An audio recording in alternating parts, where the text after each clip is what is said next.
When I first heard about Spider-Noir, I didn't know what to think. Nick Cage as Spider-Man in this black and white gritty film noir show from Amazon Prime? What else can you expect after hearing that premise, with Nick Cage being Nick Cage, the man behind Not the Beast!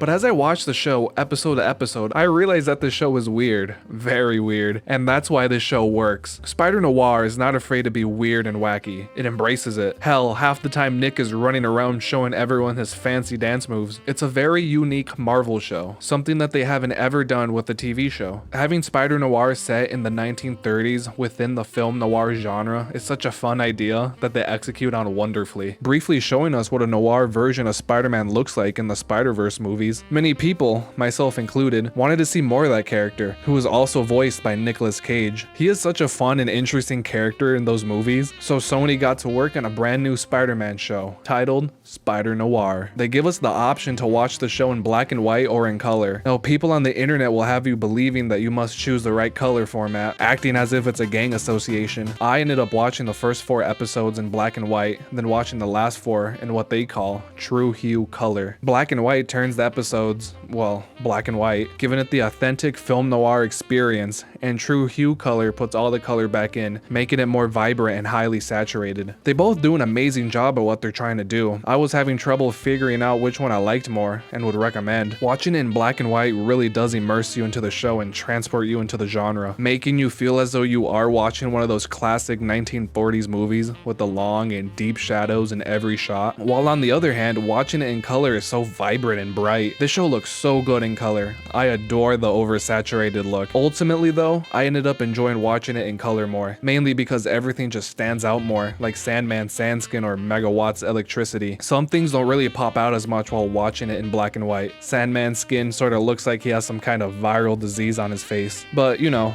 watch it however you'd like. Nick Cage does such a great job as Spider-Man, or the Spider as they call him in this universe, since they can't officially call him Spider-Man because of legal issues. Nick plays Ben Reilly, a private investigator during his working hours, but was also the Spider. He stopped being the Spider ever since his wife was murdered, vowing to never take on the mantle ever again. Nick plays Ben with such goofiness and charm, it's hard not to find him likable. First hearing that Nick Cage has been casted as Spider-Man for this show, I thought it was such a strange pick. This man is willing to be in anything and everything, from Ghost Rider to a Five Nights at Freddy's ripoff. But I have to say, they did an excellent job with the casting because I cannot imagine another actor playing this show's version of Ben Reilly. Nick looks and acts the part for this type of show. I'm sure if you plucked him into one of those classic films, you wouldn't bat an eye. Nick plays Ben with such charm in every sentence that he speaks, truly enhancing the writing that they gave him. You're a very lucky man. He is without a doubt going to give the Nick Cage mannerisms, with his line deliveries and gestures. I really enjoy the way he speaks to others in this charming delivery. Also, when he puts on a character while in a pinch, such as when he needs to go inside his old apartment but needs a way to get in with his tenants present, so he just creates this plumbing character out of the blue. He has said in an interview that he got the inspiration for this character from Bugs Bunny and Humphrey Bogart, and you could see that with his performance. Doing these over-the-top characteristics while talking to others, I just want to mention the outfit that Spider-Noir has. It's perfect for the character, looking very good with the simple but effective mask and the badass trench coat. It's an outfit that they should have gave us in the Spider-Man games. The quips that this Spider-Man says while in combat are delightful and adds a ton of personality to the character. Thank you.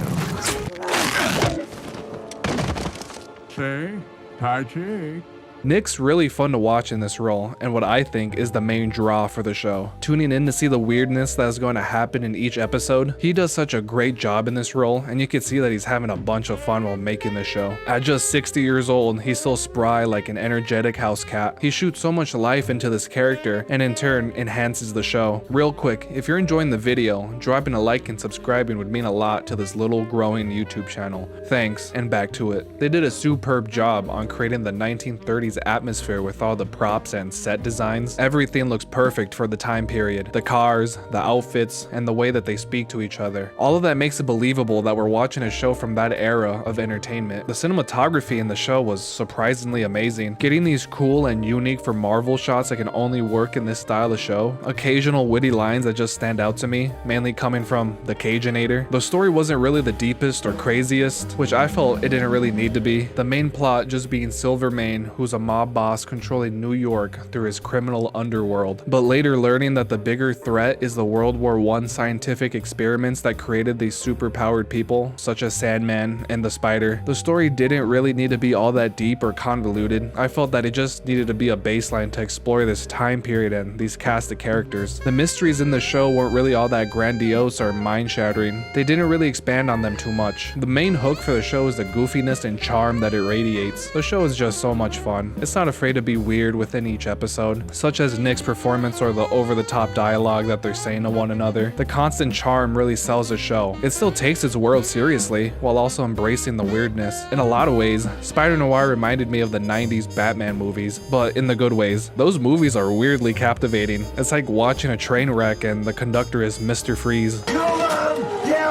Spider-Noir takes all the quirkiness of those movies, but leaves out all the asshole from them. It's somewhat campy, but that's where all the fun lies. Let me know in the comments if you get a hint of those Batman movies as well in the show. The villains especially come across as if they were imported straight from Batman and Robin. They have the same style of comic outfits and cadence to their words. All of the main villains were entertaining to watch. They ground Sandman as this man who wants to try and leave the organization but can't because he's just too damn loyal to the Irish mobster. Wanting to leave with Cat but can't let himself to do so. Having an emotional redemption at the end of the season with Megawatt zapping all of his sand to glass, turning him into an 8th grade art project, eventually receiving the antidote from Ben to cure his illness and live a happy life with Cat. His story arc was nice, just like his mustache. Tombstone, aka Lonnie Lincoln, is probably the most human of the bunch, really just doing his best to survive in this time period. It wasn't until he got the offer from Flint to join Silvermane's gang as an enforcer in order to live a life of luxury. His powers seem to amplify his anger, and before he's able to cause more trouble, Robbie sticks him right in the ball to cure him from his superpowered illness. He says thanks and leaves New York with his mother to become a better man and sell tombstones. His arc wasn't all that crazy, but still nice to watch him walk away a good man. Megawatt is the most 90s Batman villain that they give us. He's almost like they ripped him straight out of one of those early comics. Every sentence that comes out of his mouth is delivered in an absurd, comical way. Me and the Spider duking it out on 6th Ave, huh?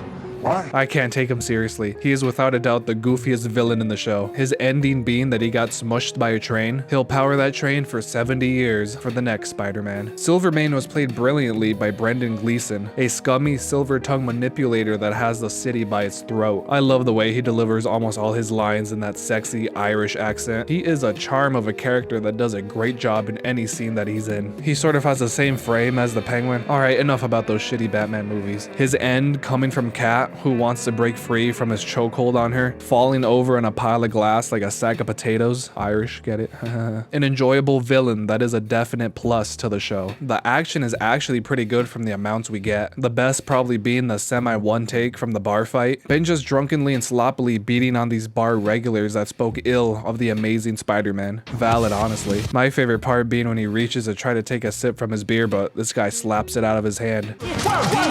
They could have given us a little more Spider-Man throughout the show. I can count the amount of times that we see the Spider running around in his mask. Not the biggest deal since I enjoy them taking more of the noir approach rather than a true superhero show. We still see Ben do all the Spider-Man tricks, like climbing up buildings, but doing it without the mask, I suppose. They probably could have just struck more of a balance between giving us the noir and superhero approach. The supporting cast is another thing that they did well on, like Robbie Robertson, Janet, and this universe's version of Catwoman, Cat Hardy. All of them are likable in their own ways. Like Janet, Bob Riley's secretary, she immediately wins you over with her personality. She has great chemistry with Nick Cage, both of them having fun scenes together. They work off each other well. She knows how to handle herself, as there are moments where she's not afraid to just whip out a pistol if need be. I really enjoyed her character. Robbie, likewise, is another likable side character. He's a reporter that's down on his luck after no longer having the opportunity to take snapshots of the Spider due to his hiatus. He could always expose Ben as a Spider, but he never does so because he's a true friend. That's a real one right there. I really enjoyed the performance by Lamorne Morris. He plays Robbie in a grounded presence that just makes him come across as a chill ass dude. Like, hell yeah, I'd go out and have an illegal beer with him. What stood out to me and what I enjoyed from the character is that he always seems to look for the human side in people, such as when he talks to Tombstone. He knows that he went through it in life and is just wanting to resonate with them, trying to grab an accurate piece for his paper. I appreciated his presence whenever he was on screen. Also giving us a great Nick Cage impression. Are you forgetting that I'm the Spider and I can kick both both your asses! Actually, not to overstep. Then that leads me to Miss Cat Hardy, walking the fine line between being a friend or a foe to Spider-Man. She works for Silvermane as a nighttime singer in the local bar. I found her whole character to be fun to watch, but sort of poorly written. In the same episode where she betrays Ben, she says she loves him and wants to run away together with him. Actually, not only was it the same episode, it was 10 minutes before she betrayed him. So it's just jarring that she flipped on him in an instant. Going off a word of mouth mention that the scientist lady just needs to know who the spider is so she can just extract an antidote from him. So Kat just tells her that the spider is Ben. Damn, woman, that Sandman must have a tall castle in order to flip like that. They could have given her a better reason to betray Ben like that, because as it is now, it just comes out of nowhere. Spider-Noir is a surprisingly charming and unique show to watch all the way through. Having a fun premise and a fun cast of characters, we finally get to see Nick Cage as a superhero we've always wanted. Why be Superman when you can just be Spider-Man? I give Spider-Noir a 7.5 out of 10. Let me know what you guys think about Spider-Noir in the comments. And if you made it this far, I'm gonna go ahead and assume that you like superheroes. And who's the one superhero that can't see color? Or can't see anything really? That's right, Daredevil. Click here to watch my ranking of every season of the Daredevil show. You're not gonna believe what I put where. Thanks for watching, peace out, and have fun.